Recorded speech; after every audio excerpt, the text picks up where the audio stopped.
I was always fascinated by the idea of time travel, ever since I was a kid.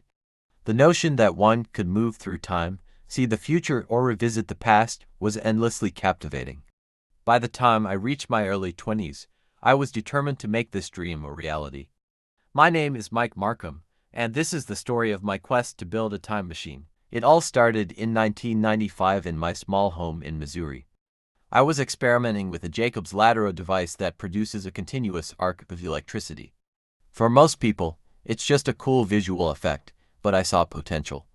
As I tinkered with it, I wondered if I could create a portal, a gateway to another time. My initial experiments were rudimentary. I placed small objects, screws, and bolts between the arcs of electricity. To my astonishment, they would vanish momentarily. It was as if they were slipping out of existence, only to reappear moments later.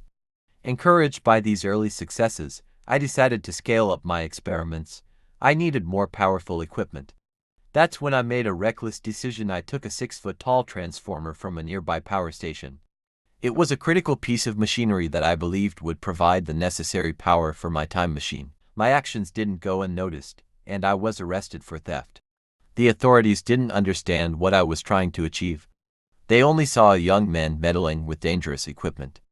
I served my time, but my resolve was unshaken. Once I was released, I returned to my experiments, but this time, I did it legally. I acquired a powerful laser and other necessary components through legitimate means. The setup in my home looked like something out of a mad scientist's laboratory. I was determined to see this through. I started with small-scale tests again, but my ambitions grew. The experiments became more intense, the arcs of electricity more powerful. I shared my progress on the radio show Coast to Coast AM with Art Bell, describing my quest to build a time machine. The response was a mix of skepticism and fascination. Some thought I was crazy, others were intrigued. As my experiments continued, I felt I was on the verge of a breakthrough. One night, I decided to test the machine on a larger object myself. I stood between the arcs of electricity, heart pounding with a mix of fear and excitement. I activated the machine, and the air crackled with energy. The last thing I remember was a blinding flash of light and a sensation of being pulled, stretched through space and time. When I came to, I wasn't in my basement anymore. The place was unfamiliar, strange. It was like I had stepped into another world. I wandered, trying to make sense of my surroundings. Days turned into weeks, and I realized I had no way to return. I had achieved what I set out to do, but the cost was higher than I had anticipated. Over time, my story faded into urban legend. People speculated about what had happened to me.